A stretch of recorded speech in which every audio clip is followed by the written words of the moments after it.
श्लोक संख्या 16।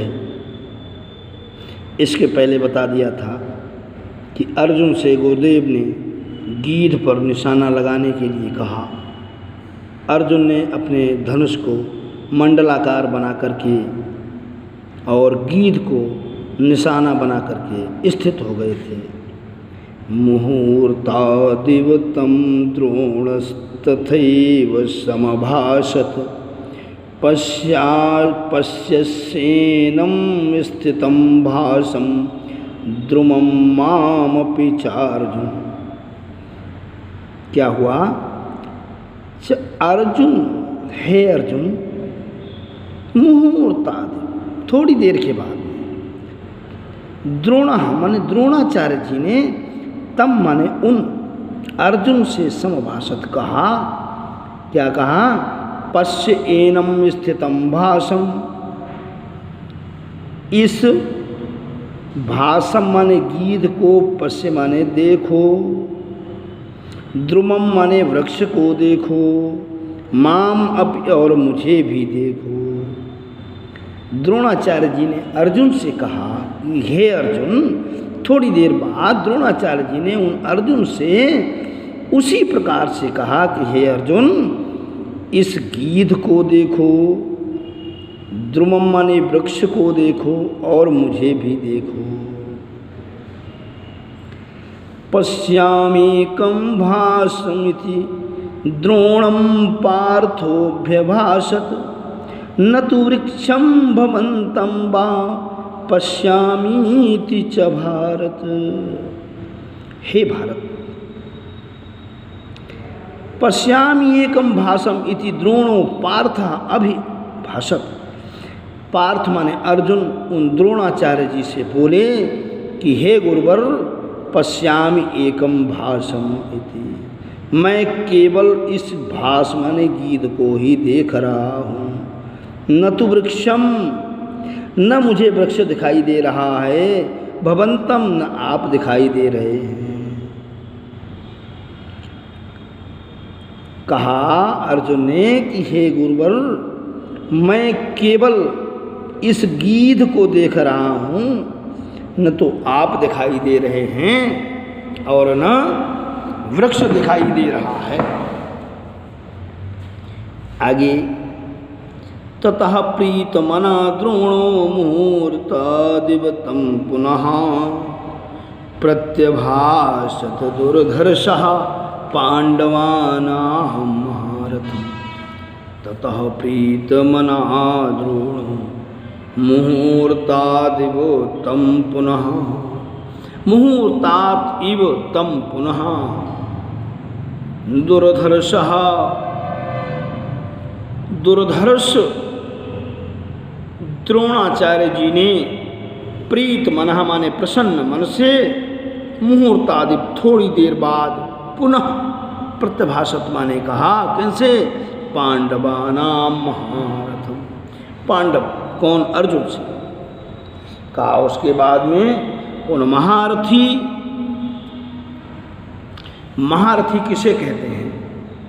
महारथी शब्द का अर्थ होता है कि महान रथा यश, जो अकेला 10,000 योद्धाओं से लड़ सके तथा जो अस्त्र शस्त्र प्रयोग में कुशल हो, उसे महारथ।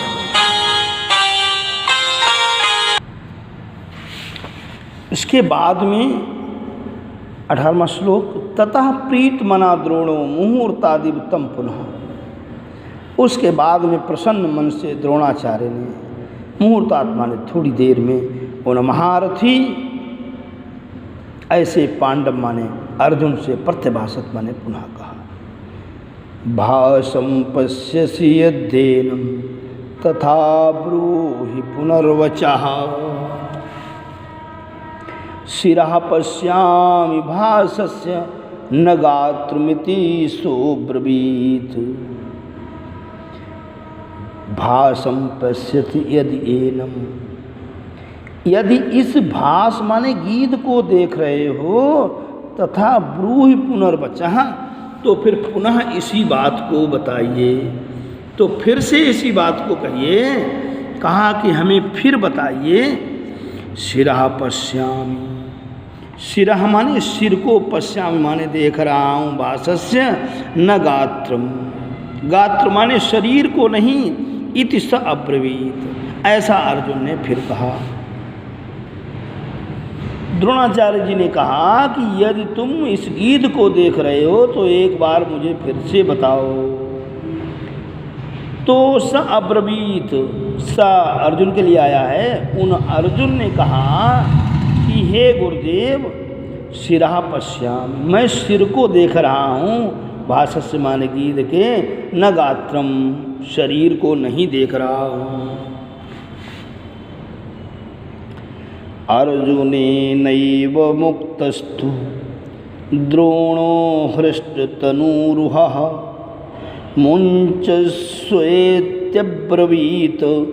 पार्थं सममोचा विचारयन्।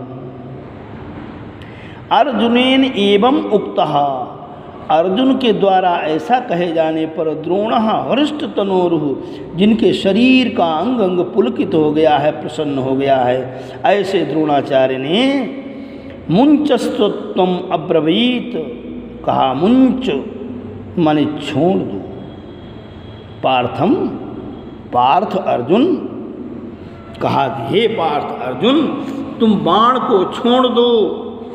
सममोच अविचारयन, और उन्होंने, समाने उन्होंने, अर्जुन ने, अविचारयन मुमोच, बिना विचारे ही बाण को फिर छोड़ दिया। गुरुदेव की आज्ञा पा करके अर्जुन ने बाण को छोड़ दिया। ऐसा किए जाने पर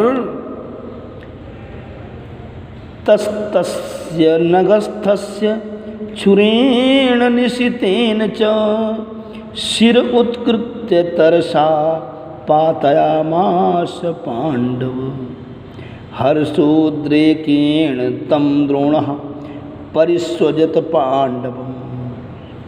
ततः माने उसके बाद में उस वृक्ष के ऊपर स्थित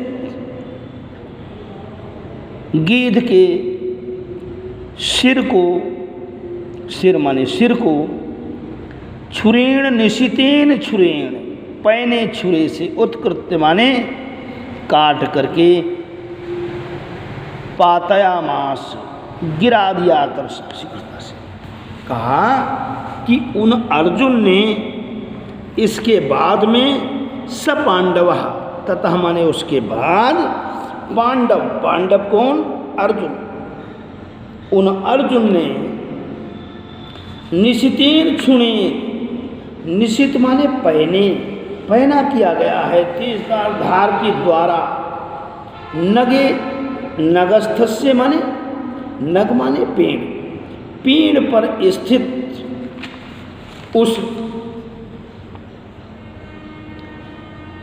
गीध को तरसा, तरसा माने शीघ्रता से, तरसा माने शीघ्रता से, उत्कृत्य माने काट करके, पातयामास माने गिरा दिया।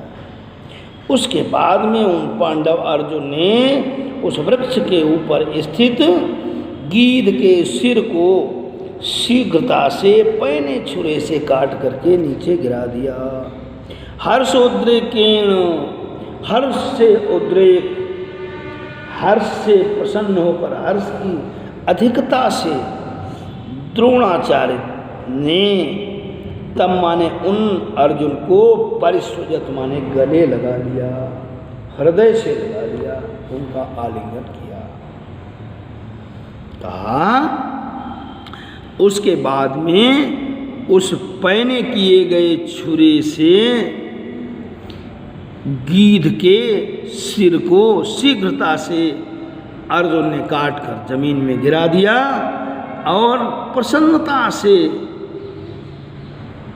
द्रोणाचार्य जी ने उन अर्जुन को अपने गले लगा लिया।